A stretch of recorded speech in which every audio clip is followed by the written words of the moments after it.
What's up guys, Vylocity here, back with another Unreal Engine 5 material tutorial, and in today's tutorial we'll be looking at how to create an advanced material-based cell shader that is super customizable, and you can customize it to the needs of your art style and basically use this material to come up with your own art style because everything here is super adjustable. For example, the brightness of the bands, where they start, the contrast of the shadows themselves, and so on. You'll also be able to use your own existing textures that you might have in your projects for your characters. For example, here I'm using Quinn's albedo, and then an emissive mask here, which I'm using the blue channel from, and then the normal texture from that same texture set, which really helps bring the textures to life and add a little bit more emphasis on the original texture detail versus just being the flat color. And as a bonus, I'll be showing how to create a custom outline overlay material that gets applied on top of your character, and you can adjust the outline thickness as well as the outline color, as you can see here. Alright, so to get started, I'm just using the default third-person template map, and I'm on Unreal Engine 5.4. However, you can be on any version of the engine. It should work just fine. And the reason I'm using the third-person template is just so I have the mannequin that I can go ahead and drag out to see how it looks on the mesh. And I'll just drag Quinn out here, and I'll duplicate her just a few times so we can see some different examples, and then I'll go back to my content browser. From here, we want to create a new folder, so I'll right click in my content folder and select new folder and name it materials. And then inside of the materials folder, we'll make another folder called material functions. And then we can double click on this, and inside material functions, we'll create our material function for the cell shading, and I'll name it mf underscore cell shading. And this is where all the logic for the actual cell shading will happen. And then we'll be able to drag this into materials and then sort of create some additional logic there. But first we need to go into here and we'll start working out the material function. So I'll sort of zoom out and sort of get some more space, and we'll start creating some inputs. So I'll right click, search for input, and I'll zoom in so we can see a little bit better. And with this highlighted on the left, I want to change the input name to albedo texture. And we'll set the default value here as 1 for all of these. So it should be 1, 1, 1, 1. And that will make sure that it's a white color. And then we'll duplicate this by Control C, Control V. And I'll rename this to albedo tint. And I'll put the sort priority here to a 1. That way on the material function itself, it will be ordered correctly. This will be on top, this will be below, no matter what.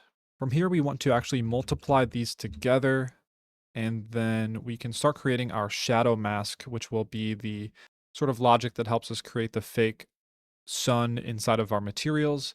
And we'll start with the color. So I'll hold 3 and click. That'll get us a constant 3 vector. And I'll right click, convert that to a parameter. And I'll call this fake sun position. Black is the default value because we'll adjust it later. Off of here, we want to drag off and search for switch. And we want the static switch parameter, not the switch. From here, we'll call this fake sun question mark. So if it's true, we'll use the fake sun. But if it's false, we'll actually use the sky atmosphere light direction. Make sure you get this one with the direction at the end. And this will just use whatever directional light is first in your scene, hence the light index here. However, if you have multiple directional lights, you could change the index here. For example, you could have one that's just for the cell shading and doesn't affect the world. And then you could have one for the world, but you would want to make sure you have the correct index here. For most people, this will be fine, and you'll just use the only light in your scene so it accurately represents the shading that is on the rest of your level. From here, we want to drag off and search for normalize. This will make sure that the value is between a 0 and a 1. And then from here, we want to get the dot product between this light direction and the vertex normal of the mesh. So we'll get this vertex normal world space, and this gets the vertex of the mesh. And basically where the light direction and the mesh meet, it's going to create some information that we'll use to identify and sort of create our shadow mask. Oh, I don't need to search shadow. I need to search for add named reroute declaration node. And from here, we'll name this shadow mask. And I will actually change the color of this reroute node. It doesn't really matter. It just helps me see it a little bit better and tell that it's a reroute node. So from here, we can highlight all of this and click C, and we'll call this shadow mask. And then the last thing we need to do is for these two parameters, we'll create a group for them. So I'll highlight the fake sun position color here, and I'll go over to the left into group. I'll type dash global adjustments. And then I'll click on fake sun switch here, and I'll put that one in global adjustments as well. So now these two should both have that as the group. And when we create the material instance, they'll be at the top because we use the dash. All right, now we need to start creating the logic for the different bands of our cell shader. Now you can create as many bands as you want. You can create just one band. I'm going to, for the sake of this tutorial, create about 4 bands. And you can actually adjust this later if you want or add more. But first I need to drag off of multiply, and I'll search for multiply again. And from here, we want to drag off of here and search for desaturation. And from here, we want to search for lerp. And this is actually the linear interpolate, lerp for short. And we actually need to now create some parameters. So I'll hold S and click, and this will be called the band shadow. You can name these anything you want. You can name them band 1, band A, band 2, 3, 4. But this helps me know a little bit more what exactly this band is for. I'll plug this into here, and this will be a value of 0.05 by default. Again, this is something you can adjust on your own. This is how dark we should multiply the incoming color for the shadow color. So this will make the color a lot darker in the shadow. And then we'll make a new group for this, and this will be dash global. That way we have global and global adjustments, and it kind of splits up the different things because we'll have quite a few parameters. From here, we can create another parameter, and I'll hold S and click, and we'll call this shadow saturation. This allows us to desaturate the area that's in the shadow, which will actually create a more realistic look, because if it's not in the shadow, it's not receiving as much light, and it will look much better. So by default, I'll make it a value of 0.25 and plug that into desaturation. And we'll also put this into the global group. Now we can actually duplicate these top 3 nodes, and I'll put them just like this. And for the first one, we want to drag in the multiply from our input colors, just like this. And I'll duplicate band shadow, and we'll call this band middle, be the middle band. And this default brightness will be 0.2. Plug that into there. And then we'll use the same shadow saturation value for this, because these will be the 2 bands that are considered the shadow. And then from here, we need to we can unplug this from here. We'll keep this lerp like this. And from this desaturation node, this will be the B of this. And then from the output of this one, we'll go into A, and we'll kind of repeat this process again. So now we can duplicate just this band middle and multiply, and this one will be called band light. Now we don't need to plug this into a saturation node because now we are technically in the light, so we'll just plug this straight into this lerp here. And then from here, we can duplicate this lerp. And now we'll just plug directly in after the multiply into the B, and then the lerp above goes into the A. And I'll actually highlight all of this and drag it down so it's a little bit easier to see what's going on. And from here, we can duplicate this lerp another time, and this one will go into A. And now we can create our specular highlight. So this will be like the little dot that you see on the top corner where the sun is hitting. And to do that, I'll duplicate this band light and multiply. And I'll rename this to, instead of band specular, I'll make it a unique name, and I'll call it specular highlight. And this will be a default value of 25. This means it'll be 25 times brighter than the incoming color from your texture or color that you have selected. and we need to multiply that here, and this will go into the B of this last lerp. And I forgot to change the value of band light, so we'll make that a default value of 0.4. Again, you can adjust these once you get it into your material and in your level. All right, next we can highlight all of these 3 bands as well as the specular highlight, so those 4 nodes, and we'll duplicate them down here. And we just need to add the word start at the end of these. So this will be the exact position that the band starts. And again, you'll be able to control this on your own to fine tune it to see how you like it. And I'll just keep pasting that in. So copy and paste the word start into the end of all of these. And they should all still be in this global group as well. That's the beauty of copying pasting. And from here, we want to get some add nodes. So I'll hold A and click 4 times. Make sure those are lined up. And then from here, we can right click in this area here and search for our shadow mask. This is the mask that we created at the top that's going to give us the area of the different shadow bands. So from here, we can plug it into the A of all of the adds like so. And then each of these band shadow starts will go into the B, or band shadow start, band middle start, etc. And then from here, we need some multiply. So I'll hold M and click 4 times. A handy trick, if you highlight everything, you can hold Shift and click A, and it will automatically align it to the left.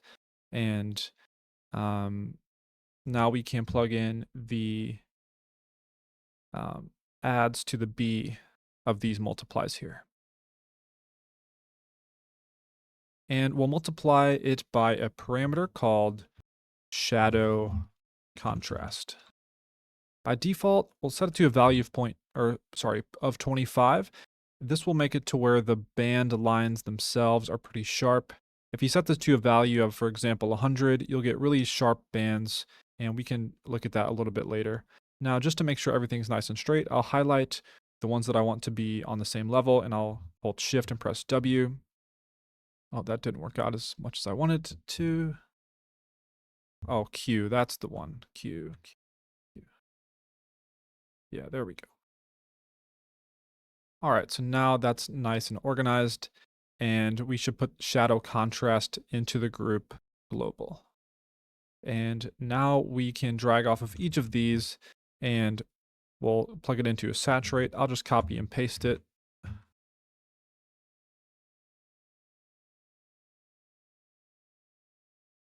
Like so. And then these are the outputs that go into the alphas of these lerps that we left earlier. So the first one here will go into the first alpha, the second one will go into the second one, the third one into the third one, and the fourth into the last. You can drag these over so maybe it's a little bit clearer, and we can also bring these up like so. Now that we have our band information, we can select all of it, click C, and we'll call it light bands, like so. I'll just drag this over like that. And then from here, we can begin to create how our cell shader looks at nighttime, which is pretty cool. And we'll just go down to this area and we'll click or hold 3 and click for a color, right click and convert to parameter. We'll call this night tint. By default, I'm just going to set B to 1 and G to 0.75 and R also to 0.75. This will give us mostly a bluish color, and it will just tint the color nicely as it would look at nighttime. And then we'll hold M and click, and that will go into B. And then we'll drag down from our input colors up here, and this will be the A. I'll just drag that like that so it's a little bit more out of the way. And from here, we want to drag off and search for desaturation. And we can hold S and click, and we'll get the same, we can actually get the same parameter from up here that we're using to desaturate the shadows. So we'll just copy that down here, plug that in like so. And then from here, we can drag over and search for lerp, and we'll get that, also called linear interpolate. And now we can actually drag off of our last lerp from up here, and this will be the B. So we're going to lerp between all of our light bands and basically just a single color that is a little bit desaturated. That way, at nighttime, we don't get the banding. However, you could technically create or use these bands at nighttime as well, but in this case, we'll just use a single color. And then we want to right click and search for sky, atmosphere,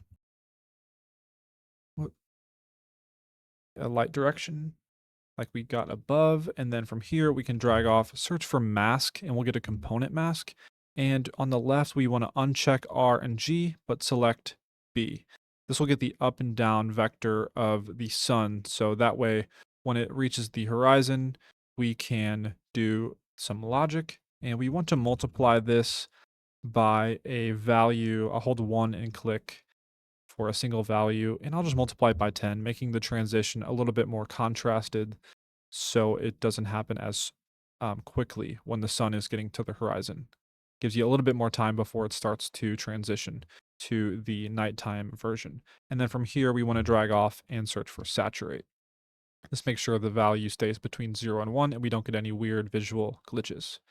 And then we can highlight all of this, click C, and we'll just call it night color. And we want to click on night tint and put it into global as well. Shadow saturation should already be in there because we made that one earlier above. So now we have our night information and we can begin to make our rim light. So we can actually do that down here. So I'll right click and search for pixel normal world space. And I'll do the same for vertex normal world space.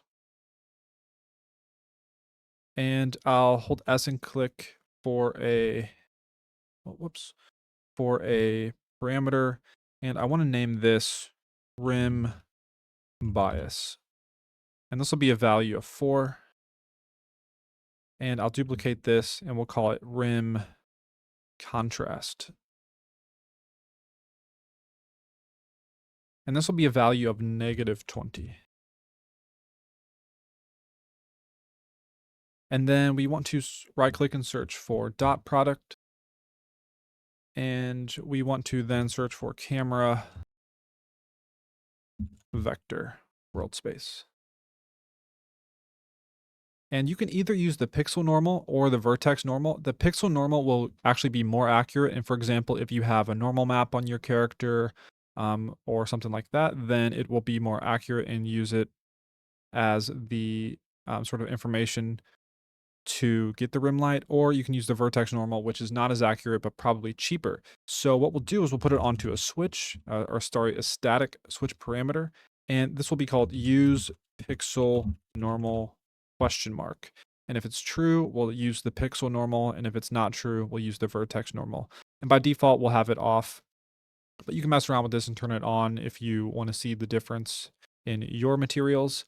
And now we need to hold M and click for a multiply, and I'll just plug this up to there. So we have the rim bias, and then we'll right click and search for power.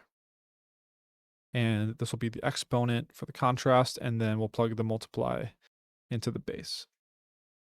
And then lastly, we need to saturate, of course, to make sure the value stays between 0 and 1. And then we'll drag off and search for reroute for named reroute declaration node. And we'll call this rim mask. And we'll put the rim bias and contrast into the group global and use pixel normal into global as well. Then we can highlight this, click C, and we'll call this rim mask. And we'll be using this next. So I'll right click and search for rim mask, and you can see it's the same thing. Just it helps clean up the graph a little bit so we don't have wires going absolutely everywhere. All right, so now we can hold L and click for a lerp, and we'll plug in this previous lerp into A. And we actually want to duplicate this lerp, and this one will go into B. And the alpha of this one will be the rim mask, and we want to drag this over a bit, and I'll hold 3 and click for a color, And this color will be a value of 1. And then we want to multiply this by a parameter called rim intensity. And we'll make this a value of 10 by default. And this will go into the B of this. And then this multiply will go into the B of the lerp. And then this previous lerp will go into A. And then the alpha here will be our shadow mask.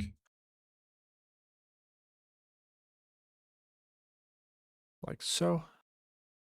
And we can highlight all of this and click C, and we'll call this rim light. Basically, the rim is the outer edge of our sphere here, for example, or of our mesh, and we are going to make it brighter on the edge, similar to effects you might have seen in a lot of cell shaders, specifically ones like Zelda Breath of the Wild. They have a nice rim light on the direction that it's facing the sun, so we're basically lerping between all of the original cell shading and the color white based on where the shadow is. And that will make more sense when we see it. All right, next we need to search for some nodes that we'll use to incorporate the sky's atmosphere color into our cell shader, because by default, with being a cell shader, it doesn't necessarily know about the outer surroundings. So we're going to find a way to add this sunset hue color into our cell shader. So to do that, we can right click and search for sky atmosphere, and we want the sky atmosphere light illuminance on ground. And from here, we'll drag off and search for clamp. And we want to clamp this between 0.1 and 1 just to make it not super saturated, because if you don't do this, it gets a little bit too orange. But you could fine tune this if you like. And then from here, we need to hold M and click for multiply, and the clamp goes into the B here, and the previous lerp goes into A. Then we can hold L and click for a lerp, and this previous information will go into A of the lerp, and the multiply goes up into the B. And then the alpha here will be a scalar parameter of, it'll be called sky influence, and a default value of 1. Friendly reminder of how lerps work is a value of 1 will fully use what's in B. As you can see here, the default values are 0 for A and B is 1. So whatever the alpha is, it will use more of B, for example, if it's near 1, or more of A if it's near 0. And if it's a mixture of the two, for example, 0.5, it would use half of A and half of B. So by default, we're using fully the sky atmosphere color mixed in with our cell shader.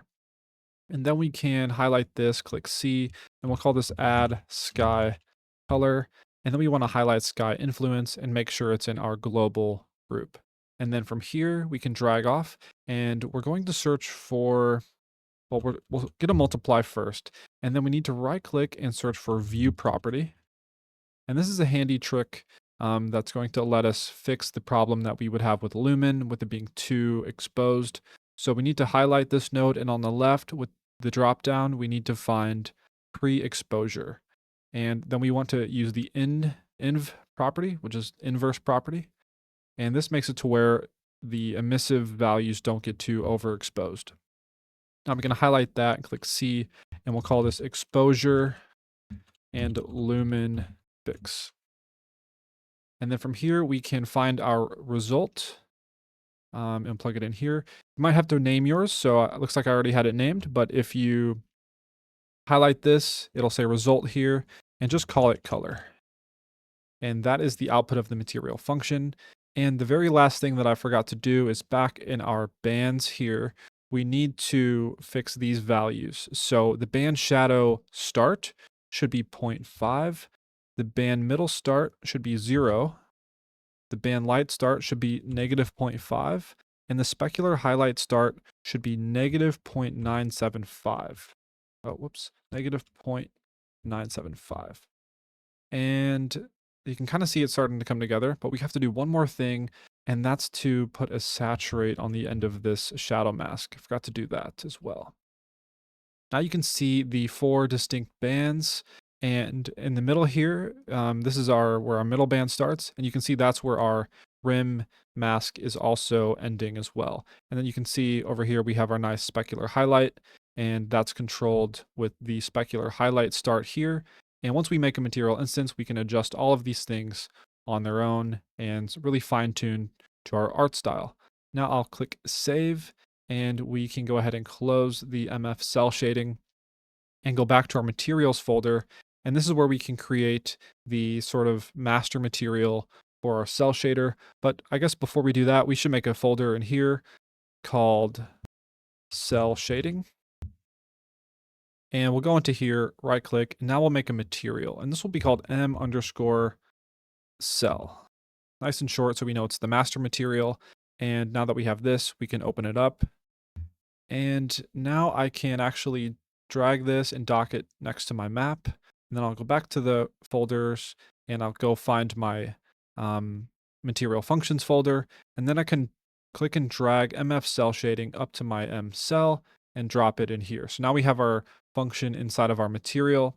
All right, now that we're in our actual master material, we can begin getting some textures to use and other nodes that will allow us to fine tune everything. So I'll right click and search for texture sample parameter 2D, and this will be called the albedo texture.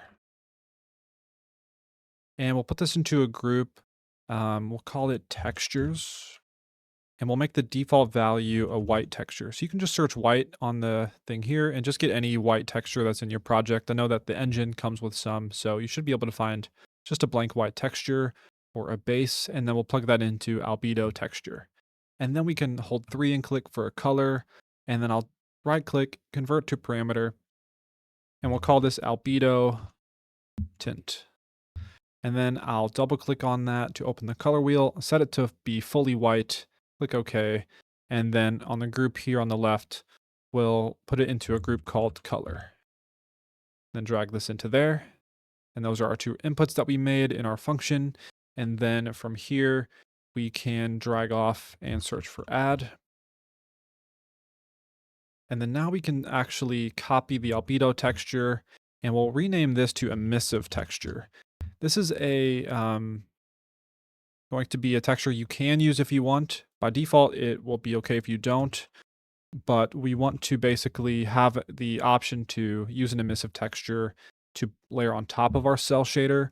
And it's important that it happens after the cell shading because we did that thing in here for the pre-exposure. So this will make sure that whatever we do after will actually become really bright and look like it's glowing on the character. So in case you don't know what texture channel that your emissive mask is in, we'll go ahead and drag off of RGBA and search for a channel mask parameter, and we'll just call this emissive channel. And by default, we'll keep it on the red. Yours might be in the blue channel, the alpha channel, and we can drag off of this and search for multiply. And then we can select our albedo tint, copy that, and we'll just call this emissive tint. And this will go into the B of this multiply. And then off of this, we can copy and paste this multiply. And we'll make a parameter called emissive intensity. And by default, it can be 0, and we can plug this into B there. And then this will be what we add to our cell shading color information up here.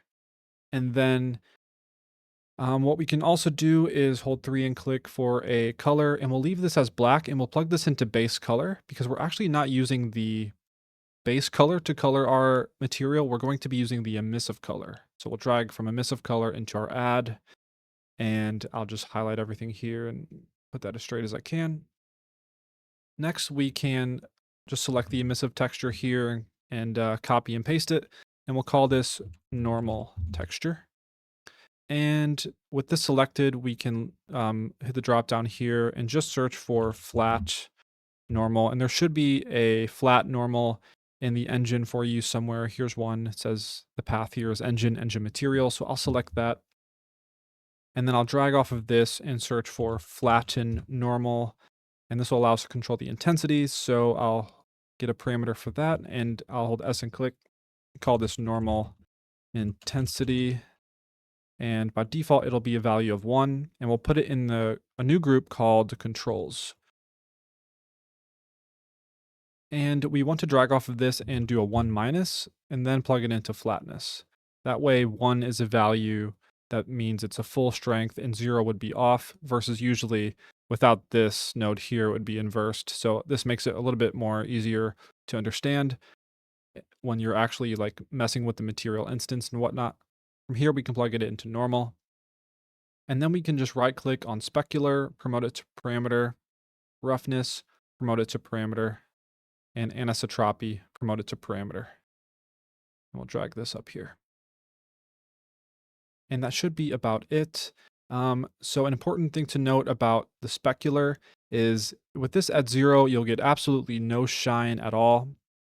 But if you set this to a value of, let's say 1, you can actually start to see the reflection still. And this is a unique way to achieve reflections, especially lumen reflections on your material, and still have cell shading without actual shadows. So it's a pretty cheap way to get the realism without using shadowed materials and whatnot. So then we can see our roughness is set to 0. That's fine. We can adjust that later. And anisotropy, this is a value that allows you to stretch the reflections vertically or horizontally, which can give you some really cool results for different types of metals and fabrics and whatnot. And I think we're good to go. Oh, actually, we do want to select all of these 3 here and put them into that controls group. And then we can save and go back to our content browser. All right, once we're back in our content browser, we can right click on mcell, create material instance, and name it mcell global. Think of this as your global controls for the art style, for all of your cell shading, and where you can control the default look of, for example, if it has reflections, or the brightness of the different bands, or how sharp the bands are, or if it uses the specular highlight thing. So what I'll do is drag this onto Quinn here on both of the material slots and kind of zoom in. And as you can see, the cell shader is working great, and we have the different bands. And as we get close to the sunset, it starts to take on that color. And at nighttime, it gets the night tint. So we can look at that real quick. As you can see, if I set it to be a green, it's very green. And then if we go back to daytime, it doesn't affect it. So that's working as intended.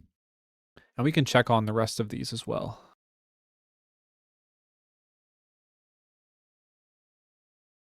So as of right now, we have the 4 bands, but different art styles might require different number of bands. So what you can do to mitigate this is you can either go back into your material function and only use one of these lerps, for example, and you can kind of rework this logic. So it's only like a band shadow into the saturation and then lerped with the original color.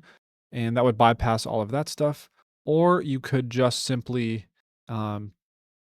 adjust these numbers here to be a little bit different. So for example, if I set band light to 1 and then I set band shadow to 0.2, now we have just a simple singular band cell shader, which is an amazing look. And you still get the specular highlight up there as well. So this might be something that you're going for, but just keep in mind that if you change one of them, you might have to change the other. So for example, if I change band shadow to 0.1, then I would have to change band middle 0.1.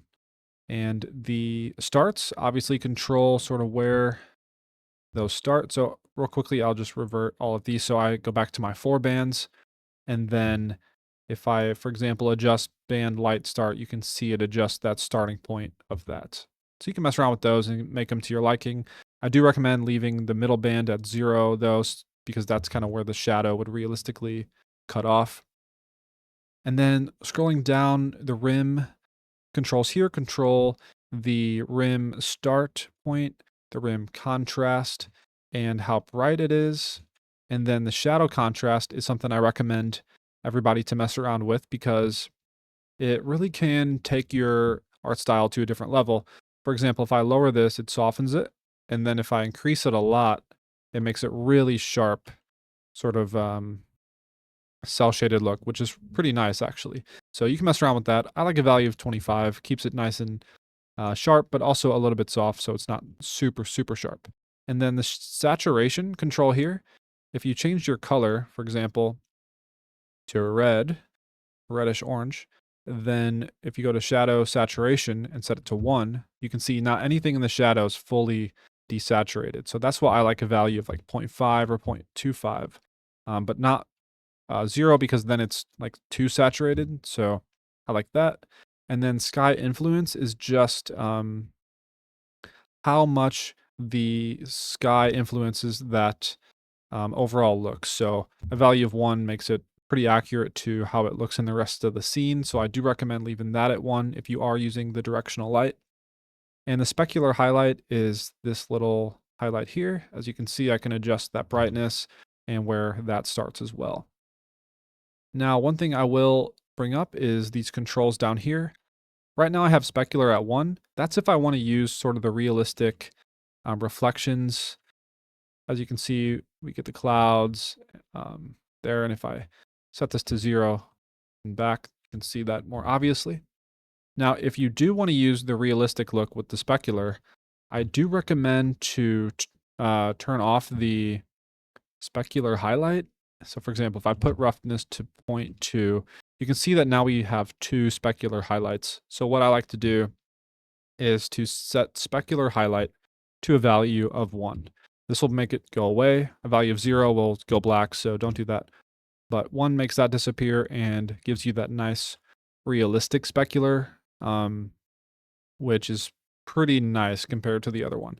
But if you're going for more of a classic look, then you would want to turn specular to 0, and you could turn your specular highlight back on to whatever the values you want to use for that. But for this, I will turn it off, so I'll put it to 1 and specular back to 1. The anisotropy, it sort of stretches the specular, as you can see. So I might leave it like that. Makes it nice and sort of metal looking, kind of like this one on the right. And then I'll set the roughness to maybe 0.3. And that is about all I want to do for my global controls. Again, these are things that you should mess with and just kind of play around and see what you can get for your art style. And now we're good to make a material instance from this one. All right, so now we can right click on M Cell Global, and this will be the one that we make the material instances from. So now I can name it something more along the lines of what I'm using it for. So I'll name it MI Manny underscore cell. And now we can drag this onto, sorry, this isn't Manny, this is Quinn. Sorry, Quinn. All right, there we go. Now we can open up MI Quinn cell, and this is where you would be doing your own character's textures, but I'll scroll down and just turn on these textures in this category. And then I want to find the textures I want to use. So for Quinn, I know that they're in this mannequins folder and textures under Quinn. And she has 2 sets of textures, so we'll have to make 2 instances. But I'll just drag these in. So that's the albedo. And this is a mask texture I know that I want to use. And this is the normal. And as you can see, it looks kind of messed up on her face and some of her body, and that's because of the 2 different texture sets. So I'll browse back to my Quinn cell, and I'll make a material instance of this one. And I'll call it MI Quinn cell body. It's not really the body, but it's just her second one, so I guess I could have called it 2. Anyway, I'll drag it onto, I guess, the face. Yep. And you won't see a change until you go into it, and then turn on these textures, browse to where they are, and put in the second texture set. And now everything looks right with her, and the normal map is there looking good. All right, set it back to daytime. And then from here, I can close out the MI Quinn cell body. But first, I just want to showcase the hierarchy. So for example, if I, on Quinn cell body, if I go to hierarchy, you can see that it goes to MI Quinn cell, then cell global, then cell. So we're using a hierarchy here to make sure that we keep our art style nice and contained. So I can close out of the body one. And now any changes I make to Quinn cell, for example, the albedo tint, it affects the cell body as well. So this is where you can kind of see the power of a system like this. So I'll set it to be a little bit darker and a little bit tinted yellowish like that. And from there, I want to scroll down, and this is another topic I want to talk about on the emissive texture. I know for a fact that this texture has 3 different channels. So the R channel looks like this, which you could use also as a roughness mask in your material if you want to go an extra step.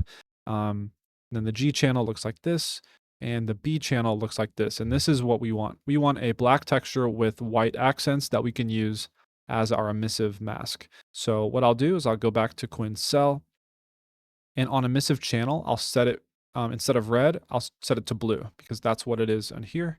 And now as soon as I change the emissive tint to any color other than black, you'll see that we get a nice emissive accent there. And, we can change it to any color we want and any emissive intensity that we want. So that's pretty cool. And you can see the power of that.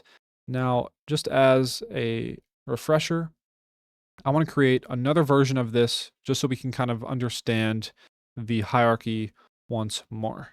So now, for example, if I wanted a yellow version of Quinn, what I would do is I would go to Quinn's cell. I would right click that, duplicate it, and I'll call it cell yellow. Then what I'll do is I'll duplicate M Quinn cell body, the original one, from the body, and I'll name it cell yellow body. So now we have a similar thing going. But I want to go into the yellow body, and I want to scroll down to the master, or sorry, the parent. And instead of Quinn's cell, I want it to be Quinn's cell yellow. And then on this mannequin here, I'll put the new one. So I'll put the yellow there and the body there. And in the yellow, just the regular cell yellow, I want to scroll down and find albedo tint. Now I want to drag it down to be more this color like this. Then I'll click OK. And then as you can see, it updated the yellow body because if I go into the yellow body, the parent is the Quinn cell yellow. Now, if we go into Quinn cell yellow, this parent is cell global. So if I go back to my cell global, which again should be my second one here because I didn't put an MI. So if I open cell global, and for example, I change, let's see, rim intensity. Now they all have this brighter intensity because they all are based off of cell global. So if I control Z that, it'll go back to 10. And we could do something instead like band light. We could, if we want it to be a little bit brighter, we could adjust it on all of them, or band middle. You can see it adjusts on all 3 of these. We're getting that change. So I liked how it was. I'll control Z, but just to showcase the power of a system like this with having a global master instance where you can control these types of things and leaving the textures and colors for the secondary instances, such as in M Quinn cell or cell yellow. Obviously it could be any color, and you kind of get the idea. You could repeat this over and over. You just got to make sure that whenever you have duplicated it, that you switch up the parent. So that way, for example, in the secondary one, the parent is the one for the one before it. I know it's kind of get confusing. I hope you guys are following along and you kind of learn something new about material hierarchy, as well as how to make a beautiful cell shader in Unreal Engine 5 that does utilize the lumen and lumen reflections and the sky atmosphere color. And now, as a bonus, I want to show you guys how to create a simple outline material that you can use to overlay on top of your characters or whatever it is that you want to use the cell shading on. And to do that, I'll go into my materials folder, and at the surface level here, I'll just right click and make a new material, and I'll call it M_outline. And then once we open this up, I will, on the left here in the details panel, change the blend mode from opaque to masked and shading model from default lit to unlit, and I will check two-sided. Now I will hold 3 and click to get a color, and then I'll right click that, convert to parameter, and I'll just name that color. And then this will go into the emissive color. And by default, I'm going to set this to be a value of 0.01, just so it's a little bit brighter than solid black. Now, of course, you can fine tune that to be how you like. I just personally like it a little bit lighter than full black. And then from here, we can right click and get a two-sided sine node. And then from this, we want to invert it by getting a 1- node like that. And then from here, we can drag off and get a multiply. And then now we need to right click and search for a Fresnel node. It's spelled Fresnel. And from here, we can drag off and get another 1- node like that. And then we'll multiply those together. And this will be our opacity mask. Drag that up. And then we can right click and search for vertex normal, vertex normal world space. And then from here, we want to multiply this by a parameter. So I'll hold S and click, and we'll name this outline size. By default, I'll make it 0.5, and we'll plug this in, and this goes into world position offset. And this is what's going to allow us to increase the size of the outline. As you can see, if I drag this up, our preview sphere here is getting larger. So that should be good for now. This looks pretty gray, but once we get it on our character, it should look much better. I'll just drag this like that. And then just to test it, we can click on one of our mannequins here, and I'll search on the right here for overlay. And this is a slot for an overlay material. And basically, it's a material that you can overlay on top of the existing material. We don't want to just drag the M outline on, so we'll make an instance by right-clicking, create material instance, and this will be mi_outline. And I'll actually name that outline black, because you might want to have different colors of these, maybe a yellow or a white, but I'll just use black for now. And once I drag this in and click off, you can see now we have this nice crisp outline on our character. And if I double click to open up the material instance, we can go ahead and adjust some of the parameters here. So if I open these drop downs, you can see we have the size. So as I increase this, you can see it gets much thicker, and I'll put that back maybe to 0.75. And then the color obviously is the color. And as you can see, you can make it any color that you like. And yeah, so I'll keep mine at that 0.01 value, which looks pretty much black, but not all the way. And then to actually add this to your character, because this is obviously just in a mesh in the level, I'll go to my content browser and find my character, which is going to be in third person, blueprints, BP third person character. Then I just want to find the mesh, and then in the details panel, I'll search for overlay. And then from here, I can search for more my outline material, the black one. And then once I compile, save, then I'll full screen and go ahead and play. You can see now my character has that outline around it. And we could even go one step further on the character and add the materials. So what I'll do is I'll clear the overlay search here, and I'll search for cell. I'll do body for that one, and the regular one for the second. Once I compile and save, go back, we should have the full cell shaded look as we would expect. So yeah. All right, that's going to do it for today's tutorial in material-based cell shading in Unreal Engine 5. If you learned absolutely anything at all, please make sure to leave a like and subscribe, as it greatly helps us out and lets us know that you want to see more material-based tutorials in Unreal Engine 5. This has been Vylocity with Pitchfork Academy, and I'll see you in the next one.